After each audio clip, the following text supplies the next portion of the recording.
షిరిడీ సాయి ఎలక్ట్రికల్స్పై సమగ్ర విచారణ. పవన్ కళ్యాణ్ నిన్న తన సొంత నియోజకవర్గం పిఠాపురంలో పర్యటించారు. పిఠాపురం నియోజకవర్గంలో పవన్ కళ్యాణ్ పర్యటించి అనేక రకాల అభివృద్ధి కార్యక్రమాలకి శంకుస్థాపనలు చేశారు. ముఖ్యంగా అందులో పిఠాపురం పట్టణంలో 30 పడకల ఆసుపత్రిగా ఉన్నదాన్ని అప్గ్రేడ్ చేస్తూ 100 పడకలకు పెంచుతూ అందుకు తగ్గట్టుగా భవన నిర్మాణాల కోసం ఆయన నిన్న శంకుస్థాపన చేశారు. చాలా అవసరం. పిఠాపురం తాలూకాలో ఇది చాలా మేలు చేస్తుంది. ప్రజల ఆరోగ్యానికి భరోసాగా ఉంటుంది. చాలా మంచి ప్రయత్నం. అదే సమయంలో ఉప్పాడ రోడ్లో ఉన్నటువంటి ఆర్ఓబి నిర్మాణం సంబంధించి కానీ ఇతర అనేక అంశాలకు సంబంధించి అభివృద్ధి కార్యక్రమాలకి నిన్న పవన్ కళ్యాణ్ శ్రీకారం చుడుతున్నట్టుగా వాటన్నిటికి సంబంధించినటువంటి డేటాను అభివృద్ధి రిపోర్ట్ను ఆయన నిన్న మీడియా ముందు వెల్లడించారు. అయితే పవన్ కళ్యాణ్ మీద పిఠాపుర వాసులు పెట్టుకున్నటువంటి ప్రధానమైనటువంటి ఆశను ఆయన నిన్న నీరు గార్చేశారు. నిరాశ కలిగించారు పిఠాపురం ప్రజల్లో. పవన్ కళ్యాణ్ ఖచ్చితంగా పిఠాపురం నుంచి గెలిస్తే ఈ నియోజకవర్గానికి దీర్ఘకాల సమస్యలన్నీ తీరుతాయి. దీర్ఘకాలంగా ఉన్నటువంటి సమస్యల మీద ఆయన దృష్టి పెట్టి పిఠాపురం అభివృద్ధికి ముఖ్యమైనటువంటి సహాయకారిగా ఆయన నిలుస్తారు అని జనం ఆశించారు. కానీ పవన్ కళ్యాణ్ అందుకు భిన్నంగా వ్యవహరించారు. పిఠాపురానికి ముఖ్యమైనది ఏలేరు ఆధునీకరణ. ఏలేరు ఆధునీకరణ అంటే పిఠాపురం వరదల నుంచి నీటి ఎద్దటి నుంచి రెండింటి నుంచి గట్టెక్కించడం. ఎందుకంటే పిఠాపురం ఆయకట్టు శివారులో ఉంటుంది. ఆయకట్టు శివారులో ఉండడం వల్ల నీటి ఎద్దడి వచ్చినా పిఠాపురం రైతులే ఇబ్బందులు పడతారు. అదే వరద వచ్చినా అత్యధిక మొత్తం నీరంతా వచ్చి మళ్ళీ పిఠాపురం మీదే పడుతుంది. అట్లా రెండు రకాలుగాను పిఠాపురం వాసులు పిఠాపురం రైతులు తీవ్రమైనటువంటి నష్టానికి గురవుతున్నారు. ఏటా వేల కోట్ల రూపాయల ఖరీఫ్ పంట మొత్తం నీటి పాలు అవుతుంది. అటో ఇటో అతివృష్టో అనావృష్టో ఏదో కారణంతో. అలాంటి కీలకమైనటువంటి ముఖ్యమైనటువంటి సమస్య విషయంలో ఏడాది గడుస్తున్నా ఇంకా అడుగులు పడలేదు. నిన్న వచ్చినప్పుడు పవన్ కళ్యాణ్ కనీసం ఆ మాట మాట్లాడతారు, ఆ అంశాన్ని ప్రస్తావిస్తారు, రైతులకి ఊరట కల్పిస్తారు అని ఆశించారు.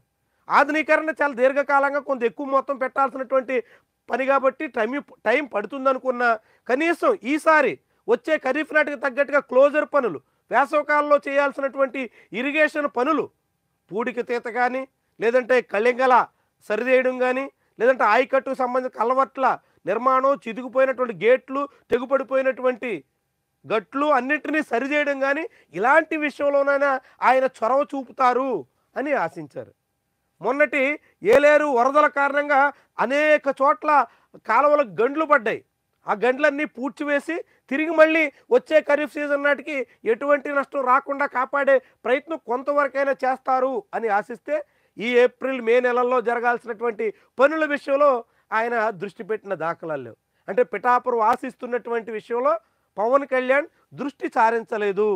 ఇది ఉప ముఖ్యమంత్రి ఆలోచించాల్సినటువంటి అంశం. పిఠాపురం వాసులు ముఖ్యంగా వ్యవసాయ ఆధారితమైనటువంటి ప్రాంతంలో అక్కడే పరిశ్రమలు లేవు.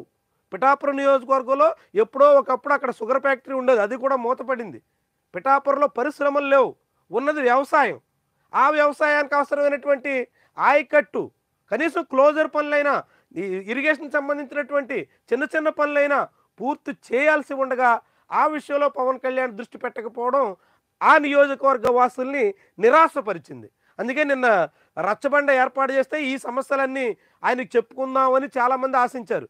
కానీ ఆ రచ్చబండ కార్యక్రమం హఠాత్తుగా రద్దు చేసుకుని పవన్ కళ్యాణ్ ఏదో అరకొర కార్యక్రమాలు మాత్రం నిర్వహించి చేతులు దులుపుకున్నారు. అసలైన సమస్యలు మాత్రం ఆయన పట్టించుకోలేదు. వాస్తవానికి హాస్పిటల్ కూడా కీలకమైన సమస్య, అవసరం, అది ఆయన చేస్తున్నారు. కానీ అంతకన్నా మించినటువంటి ముఖ్యమైనటువంటి అత్యవసరమైనటువంటి ఏలేరు విషయంలో, ఇరిగేషన్ పనుల విషయంలో, కాలువల విషయంలో, గండ్లు పూడ్చివేత విషయంలో ఆయన దృష్టి సారించాల్సిన అవసరం కనిపిస్తోంది. ఇక అదే సమయంలో షిరిడీ సాయి ఎలక్ట్రికల్స్ ఆంధ్రప్రదేశ్లో జగన్మోహన్ రెడ్డి ప్రభుత్వం ఉన్నప్పుడు ఆ షిరిడీ సాయి కంపెనీ జగన్ బినామీ అని తెలుగుదేశం పార్టీ ఆరోపించింది. ఆ షిరిడీ సాయి కంపెనీ వైఎస్ అవినాష్ రెడ్డి పెట్టించినటువంటి కంపెనీ అనేటువంటి ఆరోపణలు చేశారు. ఇప్పుడు అదే షిరిడీ సాయి ఎలక్ట్రికల్స్కి చంద్రబాబు హయాంలో అనేక రకాలుగా కాంట్రాక్టులు మేలు జరుగుతుంది. కానీ ఇప్పుడు హఠాత్తుగా పవన్ కళ్యాణ్ తెర మీదకి వచ్చి షిరిడీ సాయికి నోటీసులు ఇచ్చి సమాధానం చెప్పాల్సిందే అని నిలదీస్తున్నారు. మరి షిరిడీ సాయి ఎలక్ట్రికల్స్ పూర్తిగా చంద్రబాబు వైపు ఉండడంతో ఆయన దారికి తెచ్చుకునే ప్రయత్నం చేస్తున్నారా? షిరిడీ సాయి ఎలక్ట్రికల్స్ మమ్మల్ని కూడా చూడాలని ఆయన ఏమైనా ఆశిస్తున్నారా?